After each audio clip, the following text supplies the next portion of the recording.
আসসালামু আলাইকুম। সবার আগে বাছাই করা 10টি আন্তর্জাতিক খবর জানিয়ে দেব। প্রথমেই থাকছে শিরোনাম। তবে তার আগে অনুরোধ থাকবে ভিডিওটিতে একটি লাইক দিবেন।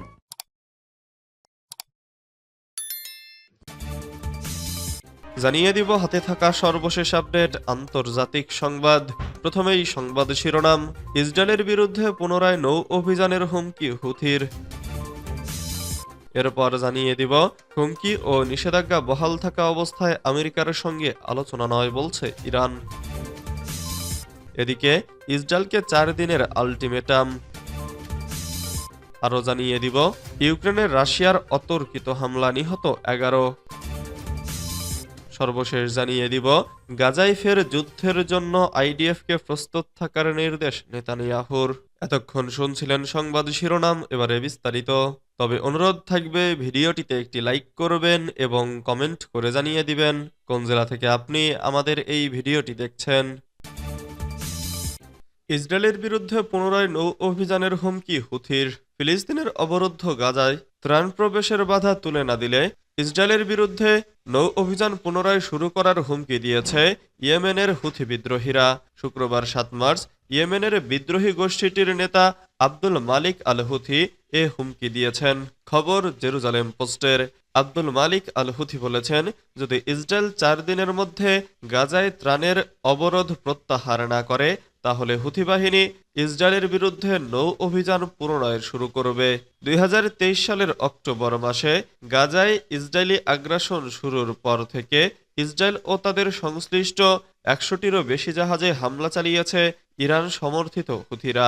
তাদের দাবি, ফিলিস্তিনি স্বাধীনতাকামী সংগঠন হামাসের সঙ্গে সংহতি প্রকাশ করে তারা এ হামলা চালিয়েছে।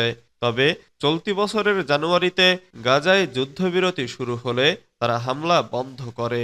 2023 সালের নভেম্বর থেকে চালানো হামলায় হুথিরা কমপক্ষে 2টি জাহাজ ডুবিয়ে দেয়, একটি আটক করে এবং কমপক্ষে 4 জন নাবিককে হত্যা করে।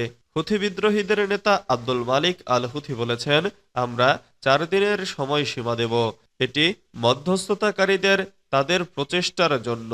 4 দিন পরও যদি ইসরায়েল গাজায় মানবিক ত্রাণ পৌঁছাতে বাধা দেয় এবং ক্রসিং সম্পূর্ণরূপে বন্ধ করে দেয়, তাহলে আমরা তাদের বিরুদ্ধে আমাদের নৌ অভিযান পুনরায় শুরু করব।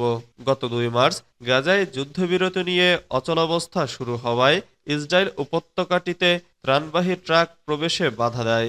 এমতাবস্থায় হামাস মিশর ও কাতারের মধ্যস্থতাকারীদের হস্তক্ষেপের আহ্বান জানিয়েছে। হুমকি ও নিষেধাজ্ঞা বহাল থাকা অবস্থায় আমেরিকার সঙ্গে আলোচনা নয় বলছে ইরান। ইরানের পররাষ্ট্রমন্ত্রী সায়েদ আব্বাস আরাকচি বলেছেন, মার্কিন যুক্তরাষ্ট্র যতদিন তেহরানের বিরুদ্ধে একতরফা নিষেধাজ্ঞা আরোপ করে রাখবে এবং হুমকির ভাষায় কথা বলবে, ততদিন ওয়াশিংটনের সঙ্গে তার দেশ সরাসরি কোনো পরমাণু আলোচনায় বসবে না। তিনি শুক্রবার জেদ্দা সফরের অবকাশে বার্তা সংস্থা এএফপিকে দেওয়া এক সাক্ষাৎকারে তার দেশের এ অবস্থান তুলে ধরেন। আরাকচি বলেন, মার্কিন যুক্তরাষ্ট্র যতদিন সর্বোচ্চ চাপ প্রয়োগের নীতি ও হুমকি বজায় রাখবে, ততদিন আমরা দেশটির সঙ্গে সরাসরি আলোচনায় বসব না। গাজা পুনর্নির্মাণের ব্যাপারে ওআইসির পররাষ্ট্রমন্ত্রীদের জরুরি সম্মেলনে যোগ দিতে শুক্রবার সৌদি আরবের জেদ্দা সফর করেন ইরানের পররাষ্ট্রমন্ত্রী। তিনি আরও জোর দিয়ে বলেন, তার দেশের পরমাণু কর্মসূচি সম্পূর্ণ শান্তিপূর্ণ এবং তা বেসামরিক কাজে ব্যবহার করার জন্য পরিলক্ষিত হচ্ছে। আরাকচি মার্কিন নীতি নির্ধারকদের চাপ প্রয়োগ ও হুমকির ভাষায় কথা না বলে সত্যিকার ও ন্যায়সঙ্গত আলোচনায় বসার উপযুক্ত ক্ষেত্র তৈরি করার আহ্বান জানান। ইরানের পররাষ্ট্রমন্ত্রী এক্ষেত্রে 2015 সালে স্বাক্ষরিত পরমাণু সমঝোতার অন্য 5 দেশ অর্থাৎ রাশিয়া, চীন, জার্মানি, ব্রিটেন ও ফ্রান্সের আচরণের কথা উদাহরণ হিসেবে তুলে ধরেন। আরাকচির এ সাক্ষাৎকার এমন সময় প্রকাশিত হলো যখন মার্কিন প্রেসিডেন্ট ডোনাল্ড ট্রাম্প দাবি করেছেন, তিনি ইরানের সঙ্গে আলোচনায় বসার প্রস্তাব দিয়ে দেশটির সর্বোচ্চ নেতা আয়াতুল্লাহিল উজমা খামেনির কাছে চিঠি পাঠিয়েছেন এবং সে চিঠি ইরানি কর্মকর্তাদের হাতে তুলে দেওয়া হয়েছে।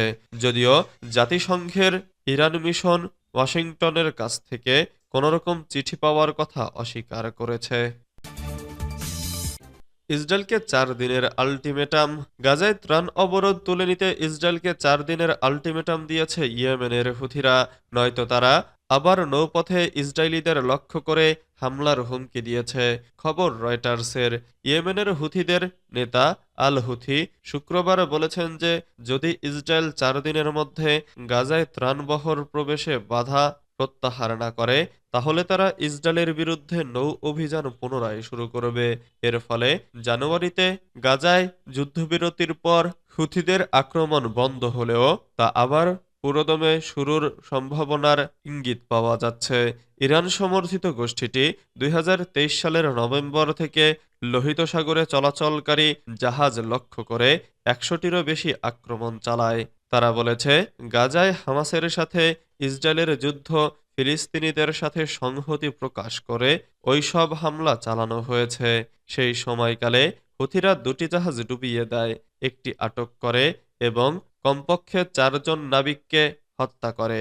এসব আক্রমণ বিশ্বব্যাপী জাহাজ চলাচল ব্যাহত করে। এমনকি অনেক সংস্থা দক্ষিণ আফ্রিকার চারপাশে দীর্ঘ এবং ব্যয়বহুল রুট ব্যবহার করতে বাধ্য হয়। আল হুথি বলেন, আমরা 4 দিনের জন্য একটি সময়সীমা দিব। সেই সময়সীমা গাজা যুদ্ধবিরতি মধ্যস্থতাকারীদের তাদের প্রচেষ্টার জন্য। যদি 4 দিন পরেও ইসরায়েলি শত্রু গাজায় মানবিক সাহায্য পৌঁছাতে বাধা দেয় এবং ক্রসিং সম্পূর্ণরূপে বন্ধ করে দেয়, তাহলে আমরা ইসরায়েলি শত্রুর বিরুদ্ধে আমাদের নৌ অভিযান পুনরায় শুরু করব। ইউক্রেনে রাশিয়ার অতর্কিত হামলা, নিহত 11। ইউক্রেনের পূর্বাঞ্চলীয় দনেৎস্ক অঞ্চলের দেব্রোপিলিয়া শহরে অতর্কিত হামলা চালিয়েছে রাশিয়ান বাহিনী। এতে এখন পর্যন্ত অন্তত 11 জন নিহত হয়েছে, আহত হয়েছে আরও 30 জন। ইউক্রেনীয় কর্তৃপক্ষের বরাত দিয়ে শনিবার এই তথ্য জানিয়েছে বিবিসি। দেশটির আঞ্চলিক পরিষেবা জানিয়েছে শুক্রবার ভোরে চালানো হামলায় 8টি আবাসিক ভবন এবং প্রশাসনিক ভবন ক্ষতিগ্রস্ত হয়েছে।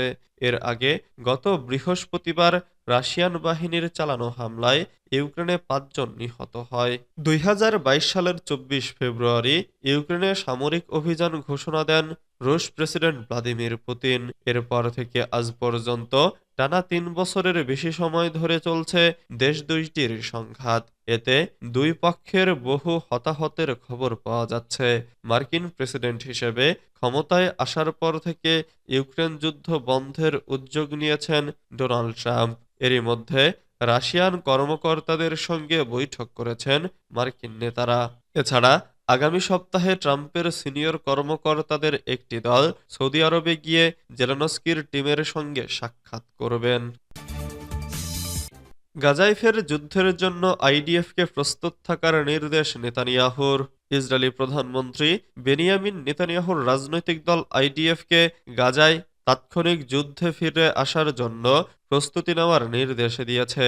ইসরায়েলি সংবাদ মাধ্যম কান নিউজ শুক্রবার 7 মার্চ এক প্রতিবেদনে এ তথ্য জানিয়েছে।